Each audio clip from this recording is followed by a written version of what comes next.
अवैध वाळू उपसा व वाहतुकीविरोधात पंढरपूरच्या महसूल विभागानं धडक मोहीम हाती घेतली असून शेगाव दुमाला येथे भीमा नदी पात्रात महसूल पथकाने अवैध वाळू वाहतुकीसाठी वापरण्यात येणारे 3 ट्रॅक्टर ट्रॉलीसह जप्त केले आहेत।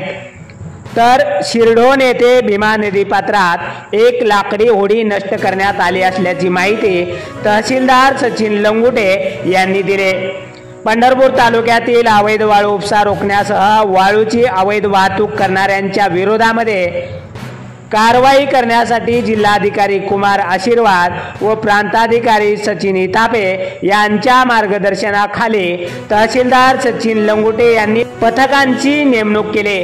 त्यासाठी दररोज रात्री 8 ते सकाळी 8 वाजेपर्यंत तसेच दिवसा उत्खनन व वाहतूक होत असलेल्या विशिष्ट ठिकाणी धाडी टाकल्या जात आहेत।